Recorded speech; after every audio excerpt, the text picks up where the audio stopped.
Para hacer un pequeño recordatorio, la semana pasada estuvimos viendo Mateo 7, versículo 13, 14, perdón, y estuvimos hablando del camino angosto y del camino ancho, de que hay que caminar, de que los dos caminos dicen ser un camino lícito, un camino válido, pero los dos llevan distintos destinos. Uno lleva a la vida eterna y otro a la condenación eterna. Y caminar por el camino de Jesucristo es negarse. El camino angosto es negación, el camino angosto es dejar de lado nuestro propio yo, nuestras propias decisiones muchas veces, nuestros propios anhelos y deseos y sueños, por poner primero a Jesucristo, el nombre del Señor. Y estuvimos hablando de eso, estuvimos hablando de la decisión. El Señor siempre puso dos decisiones, camino de vida, camino de muerte. El Señor siempre le puso al pueblo de Israel dos alternativas.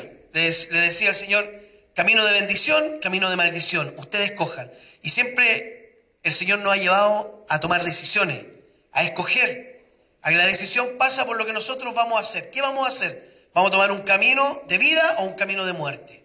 El Señor mismo nos dice, hay un camino ancho y un camino angosto. Y nosotros tenemos que tomar la decisión, ¿qué camino vamos a tomar? Eso estuvimos viendo la semana pasada. Y hoy día yo quiero compartir en Isaías. Les pido que abran sus Biblias y me acompañen en Isaías capítulo 53, versos 5 y 6.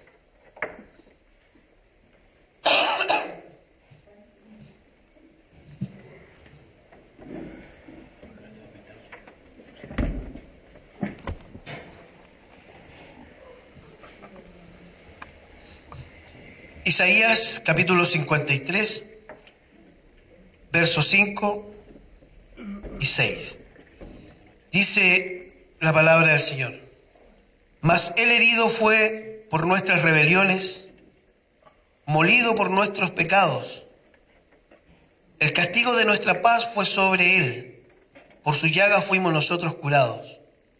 Todos nosotros nos descarriamos como oveja, cada cual se apartó por su camino, mas Jehová cargó en él el pecado de todos nosotros. Vamos a orar al Señor. Padre, te quiero pedir, Señor, en esta mañana, tarde ya, que puedas sujetar nuestras mentes para oír tu palabra y para poder aprender de ti, Señor. ¿Quién eres tú y por qué has hecho las cosas que has hecho? Háblanos, Señor, háblanos a nuestra vida, a nuestro corazón. Que esta palabra quede incrustada en nuestra mente y en nuestra vida para poder aprender quién eres tú, cómo eres tú, Señor. En el nombre de Jesús te lo pedimos. Amén. Esta palabra es muy importante. Cuando nosotros hablamos de esta palabra, voy a tomar el micrófono. Cuando nosotros hablamos de esta palabra, hermano, tenemos que hacer una pregunta. La pregunta es, ¿por qué seguir a Jesús? Nosotros venimos a la iglesia, como a modo de introducción voy a hacer esta pequeña reflexión. Nosotros venimos a la iglesia, venimos acá, compartimos con los hermanos, lo pasamos bien, nos reímos,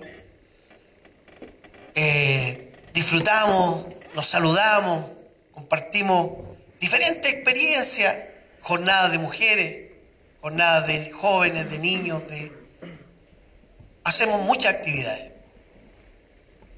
Y siempre hay un mensaje que es recurrente, siempre, yo sé que lo han escuchado no solamente por mi boca, sino que por muchas personas. Sigue al Señor, ¿cierto? Una palabra recurrente. Sigue a Cristo, síguelo a Él, sigue al Señor. Y es verdad. Pero la pregunta, yo me preguntaba un día, ¿y por qué seguir al Señor? ¿Qué se dice del Señor? ¿Qué es lo que es seguir al Señor? ¿Para qué seguirlo? ¿Por qué seguirlo? Es una pregunta totalmente legítima que en algún momento todos tenemos que hacerla. ¿Por qué seguir a Jesús? ¿Porque Él fue una persona buena? Puede ser una razón, ¿cierto? ¿Él era bueno? ¿Sí? ¿O era malo? Era bueno, ¿cierto? Una persona buena. Él, Jesús, fue una persona que sufrió mucho en una cruz.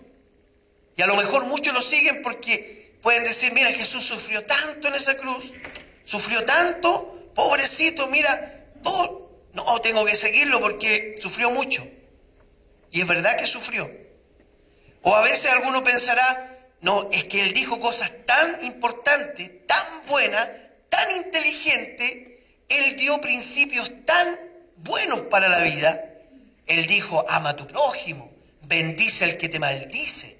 Jesús dijo cosas tan lindas como el que no se hace como niño no puede entrar en el reino de los cielos. Y las cosas lindas que Jesús dijo, por las cosas lindas que él habló, hay que seguirlo.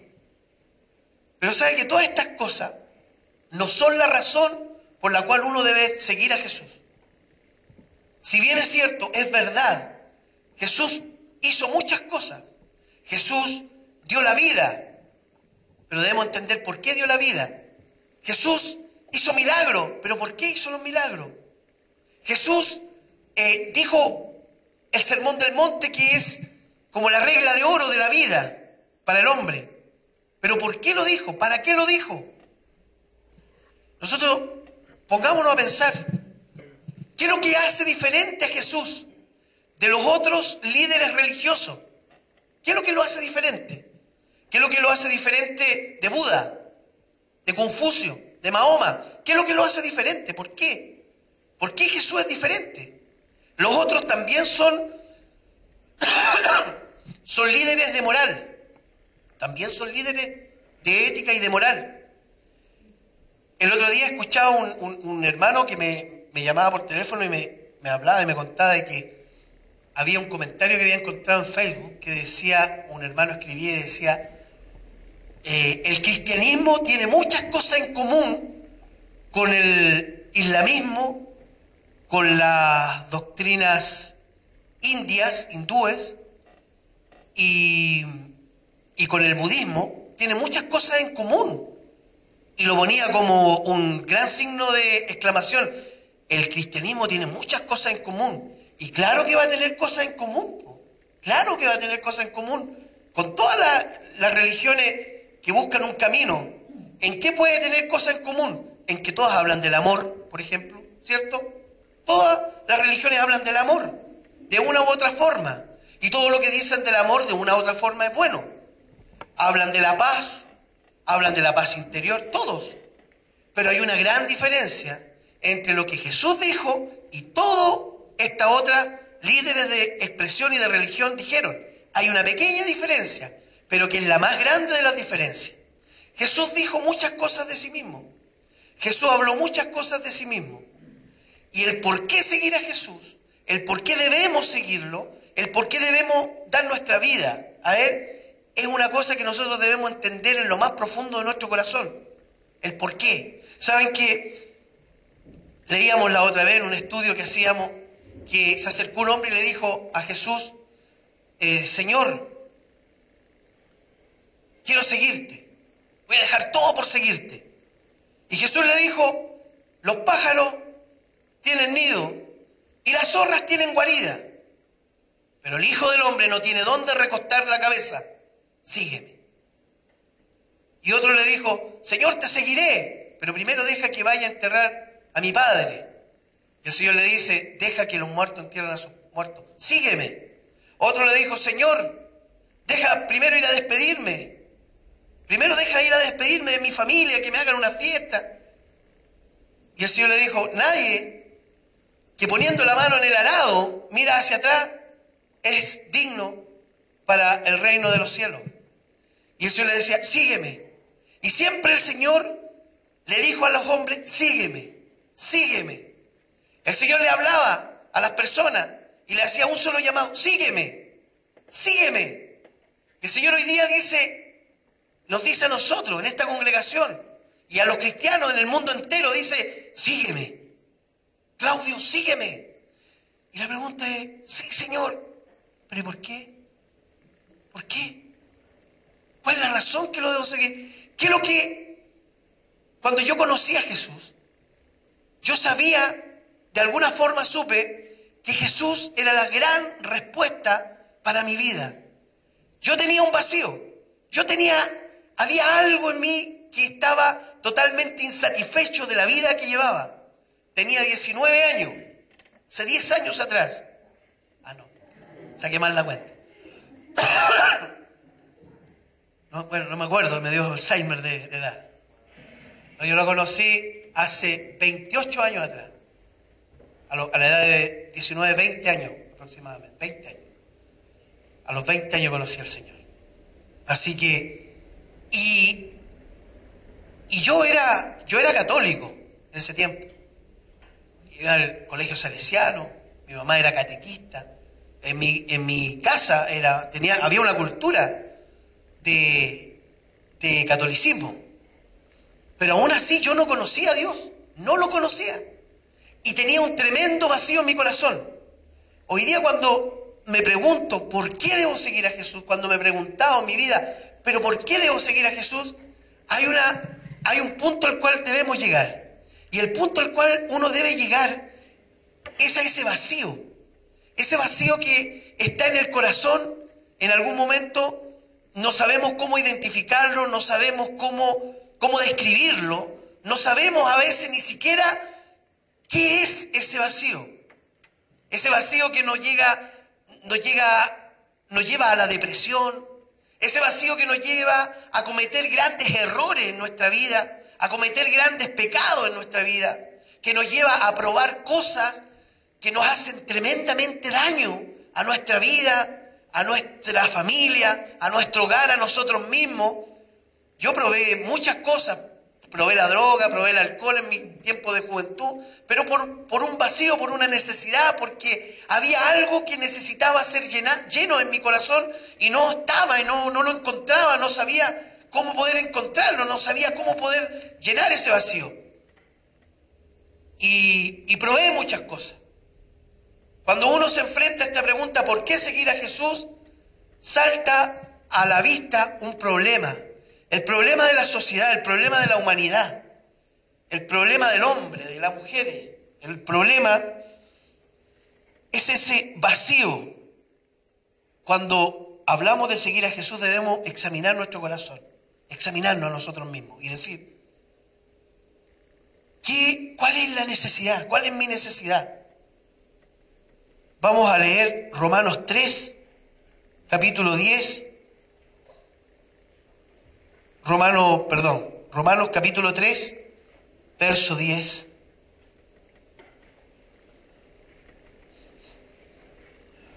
Dice, Romanos capítulo 3, verso 10. Como está escrito, no hay justo, ni aun uno. No hay quien entienda, no hay quien busque a Dios. Todos se desviaron, a una se hicieron inútiles. No hay quien haga lo bueno, no hay ni siquiera uno. Sepulcros abiertos su garganta, con su lengua engañan. Veneno de áspid hay debajo de sus labios. Su boca está llena de maldición y de amargura. Sus pies se apresuran para derramar sangre. Quebranto y desventura hay en sus caminos. Y no conocieron camino de paz. No hay temor de Dios delante de sus ojos. Aquí lo que está describiendo es la vida del hombre, es la realidad humana. Dice la palabra, y la verdad es así, que el hombre, no hay quien busque a Dios. No hay uno, no hay justo, no hay bueno. Una de las peores soberbias del ser humano es creerse bueno. Esa es la peor soberbia. La peor soberbia del ser humano es decir, no, yo soy bueno. Es que yo soy tan bueno, pero tan bueno, que le doy miga a las palomas en la plaza. Porque siempre hay una razón por la cual somos buenos. No, soy tan bueno que yo siempre doy algo. Y saben la verdad que no somos buenos, no somos buenos. Muchas veces hacemos cosas para alivianar nuestras conciencias. Pero no, dice la palabra que no hay bueno, ni aun uno, no hay justo, no hay quien busque a Dios. No hay persona que haga las cosas desinteresadamente. Dice que caminamos presurosos al mal. Y el problema de la humanidad, del hombre, ¿por qué? El otro día conversábamos en San Pedro, ¿por qué se hacen leyes? ¿Saben ustedes por qué hay un código de procedimiento penal en Chile que nos rige la justicia? ¿Para qué es? ¿Saben para qué es? La justicia, el código de procedimiento penal, es para protegernos de nosotros mismos, de los delitos que cometemos, que comete la sociedad. Entonces uno sabe que no debe robar, sabe que no debe estafar, sabe que no debe matar, sabe que no debe golpear, sabe que no debe infligir leyes porque eso le va a acarrear una condenación, le va a acarrear un problema, va a ser metido preso y va a ser castigado y va a haber un castigo. Las leyes de la sociedad en su conjunto están hechas para protegernos a nosotros mismos de nuestros propios males, para que nosotros tengamos conciencia y no hagamos daño a nuestro prójimo, a nuestro semejante. Existe también algo que se llama, aquí lo anoté, convivencia, normas de convivencia. Nosotros sabemos que hay normas de convivencia, ¿cierto? Sabemos que si tenemos un amigo, debemos hablarle la verdad, no debemos engañar, no debemos mentir, no debemos decepcionar ni defraudar, debemos ser honestos, debemos ser honrados, ¿cierto? Sabemos eso, pero lo hacemos. Hay muchas veces que no lo hacemos, y no lo hacemos, y al no hacerlo, siempre nos justificamos, siempre encontramos una justificación. No, es que no pude decir la verdad porque era tan terrible que me iba a traer mucho perjuicio. Entonces, no le pude decir la verdad a mi papá porque capaz que me castigara. Entonces le mentí. No, es que no pude decir la verdad, porque si decía la verdad, capaz que me echaran de la casa. Y siempre buscamos, no quise hacer esto por esto otro. Pero al final, siempre tenemos argumentos para poder defender los pecados que cometemos, las faltas que cometemos, ¿cierto? ¿Sí o no? ¿Estoy equivocado? ¿O soy el único que ha vivido estos problemas? Ah, soy el único. No soy el único. Tu risa lo delató. Ah. Y hay también acuerdos, los que se llaman acuerdos ciudadanos, ¿cierto? Los acuerdos ciudadanos. La gente se pone de acuerdo para vivir en armonía, para vivir en paz. La gente se pone de acuerdo y hace acuerdos para no pasarse a llevar, para proteger sus propiedades, para proteger lo que es tuyo y no te lo roben. Pero todo esto que se arma en la sociedad es para protegernos a nosotros mismos de nuestros propios pecados. Y eso, hermano, ¿cuál es la raíz de eso? ¿Cuál es la raíz de los conflictos, de las guerras? ¿Cuál es la raíz de los robos, de los asaltos, de la delincuencia, de la drogadicción, del alcoholismo, del maltrato familiar, de la homosexualidad, de la impureza sexual, del engaño, del fraude? ¿Cuál es la raíz de todo esto? ¿Cuál es la raíz de aquellos males que a veces nosotros mismos lo hemos hecho? Que a veces nosotros mismos nos ha tocado enfrentar y hacerlo. Y hemos caído en pecados vergonzosos de nuestra vida y hemos tenido que ir delante de Dios a pedir perdón. La raíz de estos pecados es el pecado. El pecado. Nosotros somos pecadores. El hombre es pecador y el pecado es errar el blanco. La descripción del pecado, ¿cómo se podría definir el pecado? El pecado es errar el blanco. Y errar el blanco significa no hacer lo que Dios ama, la voluntad de Dios. Cuando nosotros no hacemos la voluntad de Dios, erramos el blanco. Y el pecado es hacer algo contrario a lo que Dios ama. Algo contrario a lo que Dios ama, a lo que Dios aprueba. Eso es el pecado. El pecado está en nosotros. Por eso dice en Romanos, lo que leíamos siempre, no hay justo, no hay justo, no hay hombre justo, no hay bueno, ni siquiera uno.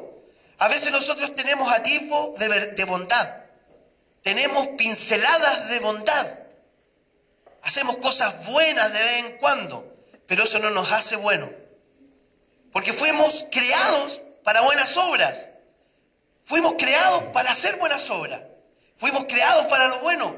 Pero Pablo dice en el mismo Romano, dice que hay dos fuerzas que luchan dentro de mí. Hay dos fuerzas que pelean dentro de mi corazón. ¿Y cuál gana? La que yo alimente más. ¿Y cuál alimento más? El pecado. El camino fácil siempre lo alimento mejor, lo alimento más. El camino fácil siempre le doy los caminos cortos, los atajos, siempre tomamos los atajos, siempre tomamos el camino más fácil, siempre tomamos el camino que me puede llevar con mayor descanso a alguna parte, ¿sí o no? Siempre tomamos el camino más fácil. Eso es el pecado. Y toda la humanidad vive en pecado. La sociedad entera se construyó en base del pecado. La sociedad hoy día se vende a través de la pornografía. Se vende, se compra, se tranza, se hace spot publicitario, incluso hasta para vender cosas para niños se usa la sexualidad. ¿Ustedes lo han visto? Para vender una bebida sale una niña en paños menores y se vende a través de la sexualidad, se vende a través de... Mira, hay el cigarrillo. Se hacen grandes propagandas de cigarrillo. Por años, siempre se ha vendido el cigarrillo y el cigarrillo se ha comprobado que es adictivo y produce cáncer y hoy día llegan y al venderlo muestran un montón de fotos de los dientes súper sucios, malos, con cáncer, terrible, y muestran las fotos y dicen, esto te puede suceder si fumas cigarrillo. Yo el otro día iba a comprar, no cigarrillo, iba a comprar un dulcecito. No, iba para pagar algo, miro hacia arriba y ahí estaban los cigarros. Y vi todas las fotos, terrible las fotos. Y en vez de prohibir el cigarro, de sacarlo de la venta, ponen fotos y uno dice, yo jamás, después de algo así, jamás volvería a fumar. Bueno, yo no fumo, pero si yo fumara después de algo así, tendría la conciencia jamás. Y después llega un tipo, mira para arriba, no, y está ahí, tremendas fotos. Entonces, no, deme de ese. Y no miran las fotos, no le importa. No. Entonces yo digo, la hipocresía del ser humano. O sea, seguimos y se sigue haciendo cosas en vez de tomar los caminos que Dios bendice, los caminos que son más de bendición para el hombre, el camino de vida. Lo mismo lo hemos hablado en otras veces, la píldora del día después. En vez de hablar a una niña, de cuidarse en castidad, de cuidarse para llegar al matrimonio de la mejor forma, ¿qué es lo que se le dice? Vive tu vida, prueba la sexualidad antes de tiempo y si tenéis problemas no importa, total hay una pastilla que te va a solucionar el problema. Entonces preferimos matar a un bebé, pero que la gente siga irresponsablemente viviendo en la vida. Y hoy día eso hace la sociedad. La sociedad se construye a través de engaños, del pecado. Y la palabra del Señor nos dice un camino claro. Un camino que es difícil seguirlo, no un camino fácil que uno va cantando y palmeando y saltando. No, uno a veces va llorando en el camino del Señor. Va con sufrimiento y con dolor el camino del Señor. Pero está haciendo la voluntad del Señor. Y el pecado, hermano, el pecado es el gran problema. El por qué nosotros tenemos depresiones. ¿Cuál es la raíz de la depresión? Del mal humor, de la ira, de las pasiones desordenadas del corazón. ¿Cuál es la raíz de los conflictos que tenemos? Padre, hijo, entre esposos, ¿cuál es la raíz de ese problema? Aunque yo sé que aquí nadie tiene problema. No te estoy hablando de otro planeta. Pero los problemas, cuando hay problemas familiares, cuando hay conflictos, cuando hay diferencias matrimoniales, cuando peleamos, cuando discutimos, cuando defendemos nuestra posición y yo no cedo, yo tampoco, y nos distanciamos. ¿Cuál es el problema? ¿Dónde está el problema? ¿Cuál es la raíz de ese problema? La raíz de ese problema es el pecado, hermano. El pecado es la raíz de ese problema. Si yo tengo una depresión, no es porque yo hay un pecado en el fondo que no ha sido atacado. Hay algo que está ahí y que todavía no suelto, no lo entrego. Cuando en mi vida hay rabia, ira, hay contienda, hay problemas, conflictos. Cuando todavía tengo pasiones desordenadas dentro de mí que combaten. Cuando todavía tengo pensamientos que combaten en mi vida. Cuando todavía estoy luchando y no he vencido a esos problemas que me consumen. Ese es el pecado, hermano. Es el pecado, los pecados que combaten en mí. ¿Y qué tiene que ver eso con lo que comenzábamos hablando antes? ¿Sabe qué? Quiero que leamos. No lo anoté, así me doy cuenta, pero está en Mateo. No, lo vamos a leer en Juan, me parece que en Juan es más clarito. Juan capítulo 1.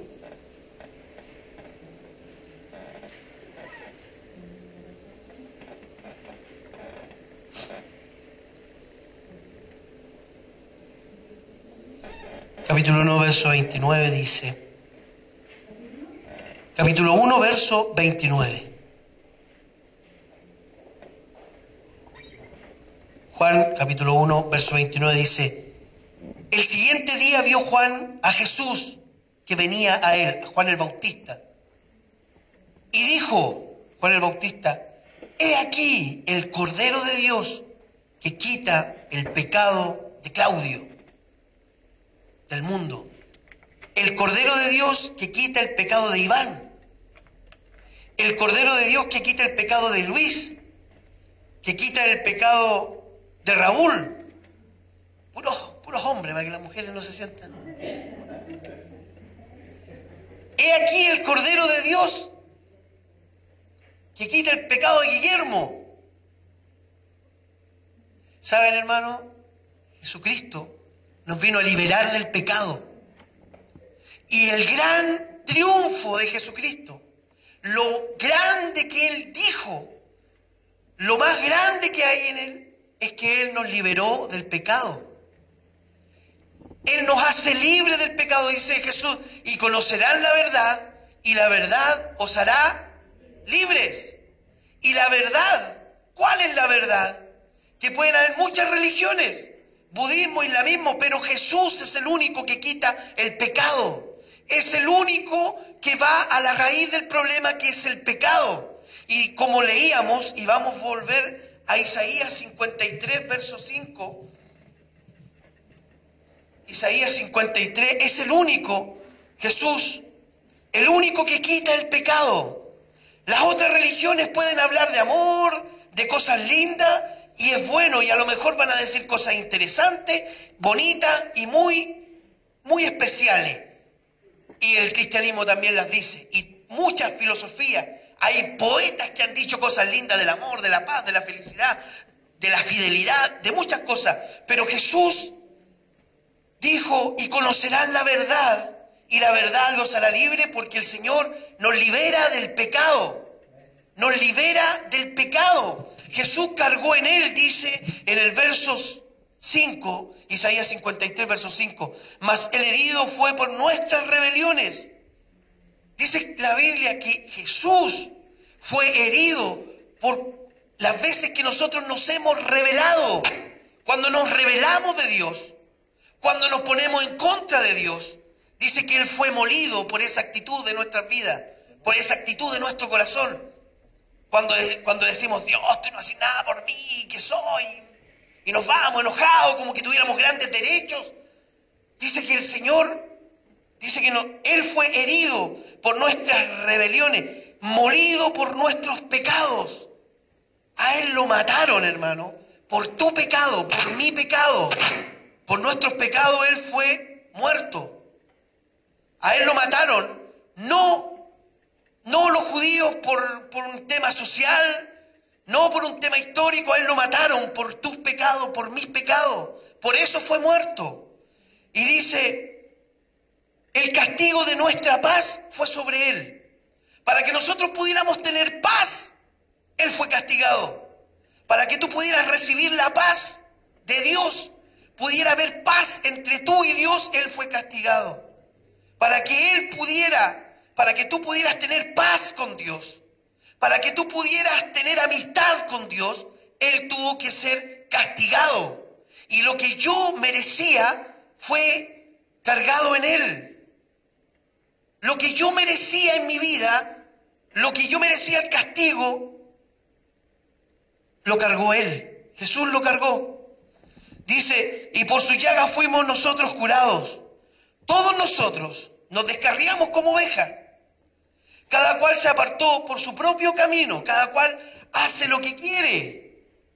Cada uno de nosotros a veces hacemos zambicanuta, como se dice. Hacemos lo que queremos. Nosotros a veces tenemos que decidir y decidimos de acuerdo a nuestra justicia y hablamos lo que queremos, decimos lo que queremos, actuamos como queremos, seguimos una vida a nuestra manera. Cada cual se apartó por su camino, mas Jehová cargó en Él el pecado de todos nosotros. ¿Saben, hermano? Jesucristo luchó en la cruz y fue muerto para darnos libertad. ¿Y dónde se hace real esta libertad?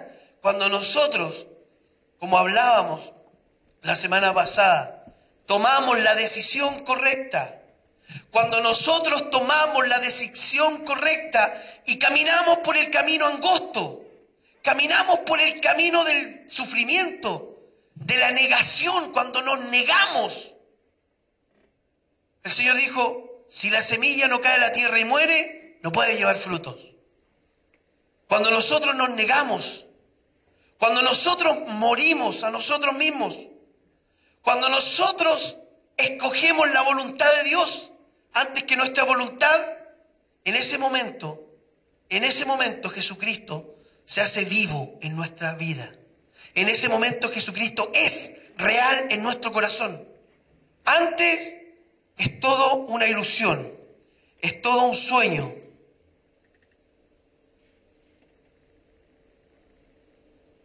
Para terminar,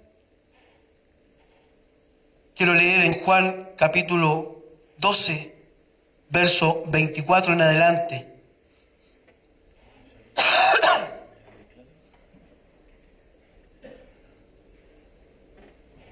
De cierto os digo, que si el grano de trigo no cae en la tierra y muere, queda solo.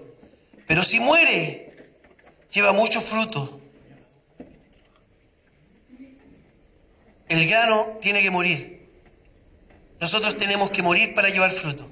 Si tú quieres llevar frutos en Dios y quieres que Jesucristo sea realmente tu Señor, si quieres que Jesucristo sea realmente el dueño de tu vida y poder caminar en la victoria de Jesucristo, tienes que morir.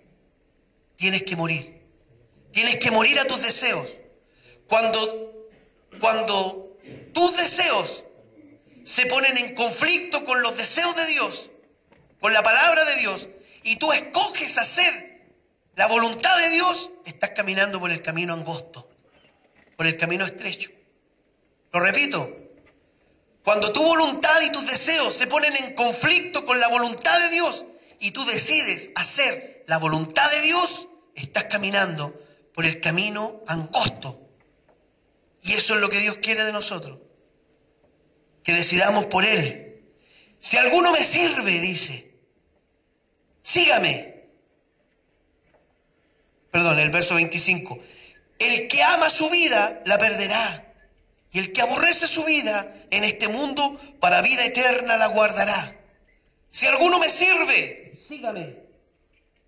Que me gusta esa frase. Si alguno me sirve, sígame. Y donde yo estuviere, allí también estará mi servidor. Si alguno me sirve, mi Padre le honrará. Palabras de Jesús. Hermano, seguir a Jesús es porque hay un beneficio. Hay un beneficio tremendo. El centro no es mi bienestar. Ese no es el centro del Evangelio. El centro del Evangelio no es el bienestar humano. El centro del Evangelio es la voluntad de Dios. Cuando yo hago la voluntad de Dios, Dios es el centro del Evangelio. Jesucristo es el camino del Evangelio. El Evangelio es Dios, es Jesucristo. Y cuando nosotros caminamos el camino angosto, tenemos vida. Vamos hacia la vida eterna. A veces con sufrimiento, a veces con dolor, pero a la vida eterna. A la vida eterna. A veces no dimensionamos lo que es la vida eterna. Pero ¿saben qué, hermano? Tomemos decisiones por Dios. Tomemos decisiones por Jesús. Cuando se encuentre en conflicto entre la voluntad de Dios y su voluntad, escoja la voluntad de Dios. Escoja hacerle caso a Dios. Escoja morir un poco al yo. Muera a su yo. Muera a usted mismo, a sus deseos. Y escoja el camino de Jesucristo. Eso le dará vida. Vida eterna. Él luchó y venció por darnos libertad del pecado. Si a veces, hermanos, nosotros tenemos tantos conflictos, pasamos tantos problemas, es porque no hemos muerto. Porque no hemos muerto a nuestros deseos. Si pasamos tantos conflictos, si pasamos tantas situaciones dolorosas, y si vivimos un problema tan grande en nuestro corazón, es porque no hemos muerto. Porque si nosotros morimos al yo, aún pasando problemas y dificultades, vamos a tener el gozo de la salvación. Vamos a tener el gozo de la salvación de Dios. Pero a veces ni siquiera tenemos el gozo de la salvación. Solamente queremos ser felices. Solamente queremos pasarla bien. Solamente queremos un jardín de rosas. Solamente queremos cosas bonitas y felices. Hermano, muchas veces no es así. Muchas veces no va a ser así. Pero vamos a tener la salvación, el gozo de la salvación. El gozo de la salvación. Jesús murió por nosotros. Él dio la vida por nosotros. Él nos liberó del pecado. Y si tú quieres victoria, porque también te va a traer beneficios, sigue la vida de Jesús. Sigue la vida de Jesús. Eso te va a traer beneficios también a tu vida. Pero no es lo más importante los beneficios para ti. Y eso quiero dejártelo claro.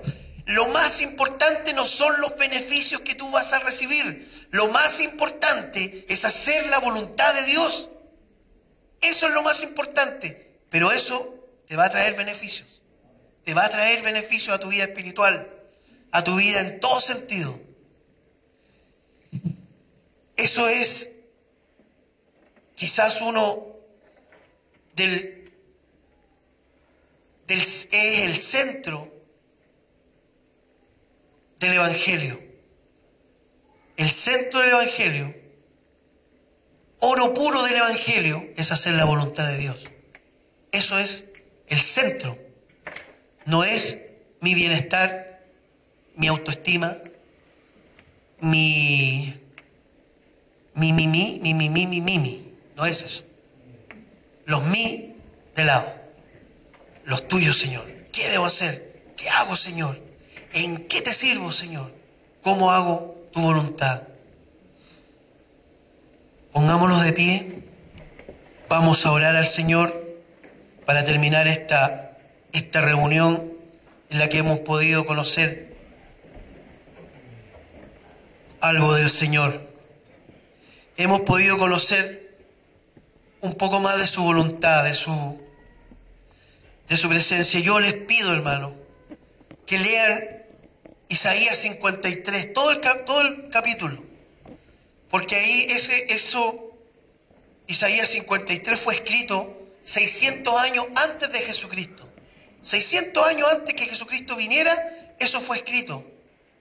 Y habla de la vida de Jesús, todo lo que Él padeció. Léanlo. Mediten en lo que Jesucristo hizo por nosotros. Y que Dios nos revele el beneficio grande que tenemos de la salvación, porque es lo más grande, lo más importante, y eso nos trae un beneficio enorme a nuestras vidas, enorme, y a nuestras relaciones con nuestros hijos, con nuestra familia, con nuestros compañeros de trabajo, en todo sentido. Vamos a orar al Señor y les pido, les recomiendo, los exhorto a que guarden esta palabra, atesoren esta palabra como un gran, como oro, es oro. Vamos a orar al Señor. Padre Celestial,